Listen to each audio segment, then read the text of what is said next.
श्री केदारनाथ धाम के पुनर्निर्माण एवं आदिगुरु शंकराचार्य जी की समाधि की पुनः स्थापना के लिए आदिगुरु जैसी ही जिजीविषा, संकल्प और धैर्य की आवश्यकता थी, जो माननीय प्रधानमंत्री जी के रूप में आज हमारे सामने परिलक्षित हो रही है। आज का दिन भारतीय संस्कृति एवं सनातन धर्म के इतिहास में स्वर्ण अक्षरों में लिखा जाएगा। आज भी मुझे 2013 की जो भयानक त्रासदी का दौर है वो याद है, जब आप गुजरात के मुख्यमंत्री थे।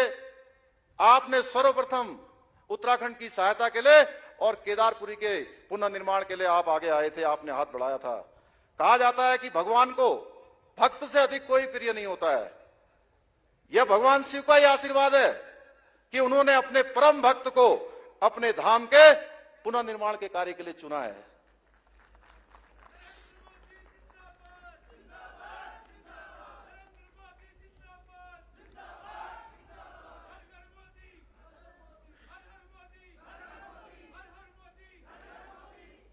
श्री केदारपुरी का पुनर्निर्माण आदरणीय प्रधानमंत्री जी का ड्रीम प्रोजेक्ट रहा है, जो कि आपके विजन, नेतृत्व एवं संकल्प का सर्वश्रेष्ठ उदाहरण है। ये बाबा केदार और देवभूमि के प्रति आपका विशेष अनुराग ही है, जिसके कारण से पिछले 5 वर्षों में सैकड़ों करोड़ रुपए के पुनर्निर्माण के कार्य केदारनाथ में हुए हैं। आपके निर्देशन में केदारपुरी में जहां प्रथम चरण में 225 करोड़ रुपए के कार्य पूर्ण हो चुके हैं, जिसका आज आपके द्वारा लोकार्पण होना है, वहीं 184 करोड़ रुपए के कार्य द्वितीय चरण में गतिमान है। जब यह द्वितीय चरण का काम पूर्ण हो जाएगा, अप्रैल माह से तृतीय चरण का काम भी प्रारंभ होगा। इसके साथ ही बद्रीनाथ धाम के मास्टर प्लान के लिए 245 करोड़ रुपए की धनराशि स्वीकृत आपके निर्देशन में हो चुकी है। वहीं गंगोत्री या यमुनोत्री के लिए भी करोड़ों रुपए के कार्य स्वीकृत हो चुके हैं। यह इस बात का प्रमाण है कि हमारे प्रधानमंत्री जी जो कहते हैं, जो सोचते हैं, वही अंततोगत्वा करते हैं।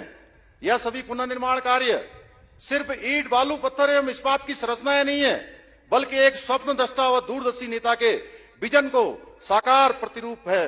चाहे वाराणसी में विश्वनाथ मंदिर परिसर का विकास हो या केदारपुरी के पुनर्निर्माण का कार्य हो, यह आदरणीय प्रधानमंत्री जी के संकल्प और मार्गदर्शन का परिणाम है। आदरणीय प्रधानमंत्री जी के नेतृत्व में आज भारत एक भारतीय संस्कृति का मान, सम्मान एवं स्वाभिमान संपूर्ण विश्व के अंदर बढ़ रहा है तथा भारत विश्व गुरु के पद पर पुनः आरूढ़ होने के लिए तैयार हो रहा है। 21 जून को पूरे विश्व के अंदर मनाया जाने वाला, आयोजित किया जाने वाला अंतर्राष्ट्रीय योग दिवस इसका एक सर्वश्रेष्ठ उदाहरण है। एक भारत श्रेष्ठ भारत की परिकल्पना को साकार करते हुए आपने देश को नई दिशा प्रदान की है। देश में जो कार्य कभी नामुमकिन से प्रतीत होते थे, वो सारे के सारे आज पूर्णता की ओर बढ़ रहे हैं। चाहे वो राम मंदिर का मुद्दा हो, चाहे धारा 370 का मुद्दा हो, 3 तलाक का मुद्दा हो, या शक्तिशाली भारत के संपूर्ण विकास की बात हो, ये किसी से छुपा हुआ नहीं है। उत्तराखंड के प्रति आदरणीय प्रधानमंत्री जी का प्रेम किसी से छुपा हुआ नहीं है। आप उत्तराखंड की छोटी समस्या से भली भांति अवगत हैं। अभी कुछ दिनों पूर्व हमारे प्रदेश के अंदर भारी वृष्टि होने के कारण से कई जनपदों में व्यापक जनहानि, धनहानि हुई है। तब भी आपने नियमित रूप से दूरभाष पर मुझसे आपदा के संबंध में और बचाव कार्यों की लगातार आप समीक्षा करते रहे हैं। आपने तुरंत 3 एयरफोर्स के यहां पर हेलीकॉप्टर भेजे और 3 हेलीकॉप्टरों के कारण से हमारे यहां पर 500 से भी ज्यादा लोगों की जान बचाई जा चुकी है। उसमें तमाम लोग जो है सेना के भी जो है आपके निर्देशन में यहां पर काम कर रहे थे। माननीय प्रधानमंत्री जी के मार्गदर्शन में, केंद्र सरकार के सहयोग से आज ऐसे बहुत से काम हुए हैं जो पहले नामुमकिन लग रहे थे। पिछले 5 वर्षों में केंद्र सरकार द्वारा करीब 1 लाख करोड़ रुपए से भी अधिक की विभिन्न परियोजनाएं प्रदेश के लिए स्वीकृत हुई हैं, जिनमें से बहुत सी योजनाएं पूर्ण हो चुकी है, अन्य पर कार्य चल रहा है। हम पहाड़ में रेल पहुंचाना और रेल को देखना भी एक सपना होता था। अभी भी मैं पिछले दिनों देवाल के बच्चों से मिला था जिन्होंने अभी तक भी रेल नहीं देखी थी। वो पिछले वर्ष देहरादून रेल देखने के लिए आए थे। तो जहां मोदी जी ने सपने को साकार किया है पहाड़ में रेल को देखने का, ऋषिकेश से कर्णप्रयाग रेल परियोजना पर कार्य तेजी से चल रहा है।